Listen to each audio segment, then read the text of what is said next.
Oklahoma State's business school brought in a person you may have heard of, or at least to recognize his voice, Tuesday for its Executive Briefing series. It's Tom Brokaw, who anchored the NBC Nightly News. He was the featured speaker at the Executive Management Briefings at the Civic Center in downtown Oklahoma City. Well, I was thinking on the way over here, I love the musical Oklahoma. And remember Gordon McRae in the film sings, "Oh, what a glorious morning." This is not what he had in mind for when it comes to weather. Corn will be as high as an elephant's eye sometime next summer. I come here a fair amount. I have a son-in-law who lives and grew up in Claremore, big boomer sooner. I got an honorary degree from there, and of course, when I come to Oklahoma City, I remember so well the Murrah building because I spent a lot of time here doing that, and it was a very trying ordeal, not just for the people of Oklahoma City, most of all for them, but for those of us who were here as well.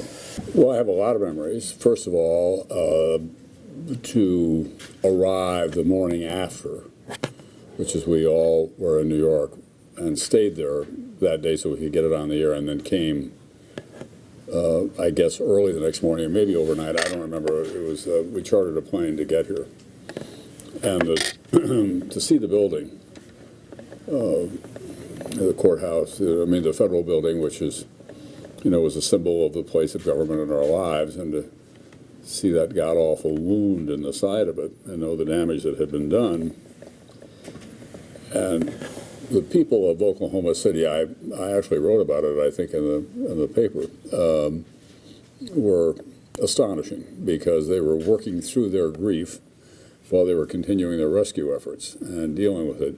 And we were treated with the utmost courtesy. I was telling Michael, who drove me over here today, that we set up shop at a printing shop not too far away from the building, and we ordered barbecue the first night, and every night after that, that barbecue place just arrived without us even calling. And then I came back, I think, a year later for the dedication of the memorial, or was it a year later or 2 years later when President Clinton came? It was sometime after that.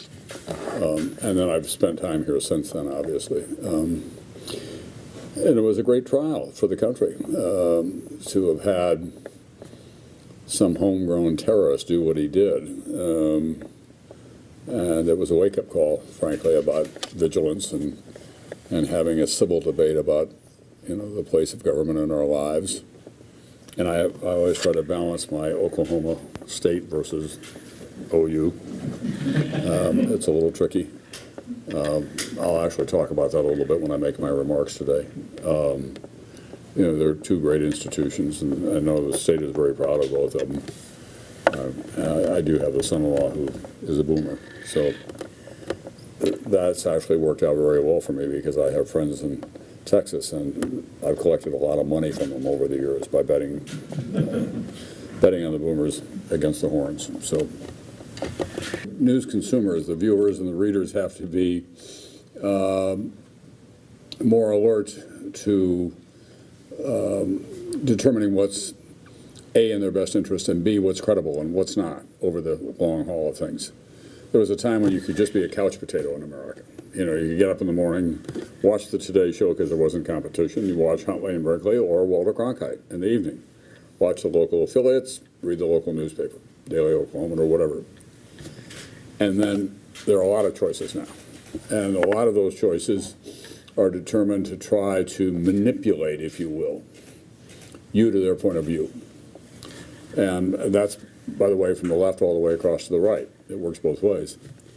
So you have an obligation as an individual to give as much attention to where you're getting your information as you do to the kind of car that you buy, or a flat screen television set, or for that matter, a pair of running shoes. You just will go in and buy whatever's on the shelf. You shouldn't do that with news either. You should develop some tests about its integrity and its credibility and its long-term usefulness to you. And if you do that, you have more choices than you've ever had before. I have a friend who's the editor of the Financial Times of London. I'd always get that paper maybe a day late. Now I get up in the morning and at a keystroke, I'm reading about what's going on in the Eurozone, and they do very well with Middle Eastern coverage as well. That's very helpful. I haven't lived in my hometown for 50 years, but I still like to keep track of what the news is and how local high school teams are doing.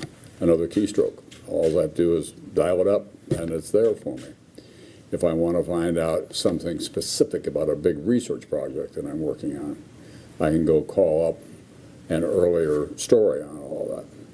Those are extraordinarily helpful tools, but it means that you have to bring active intelligence to how you use it. Do you find that people are, or do you feel that people are more mistrustful of news outlets these days? Well, I think people are still, part of the problem is that this technology has come along so swiftly. And we're still chasing the technology. It's still leading us in ways that we haven't caught up to it. And we need to work harder at that and have more of a national dialogue about what's the best use of it.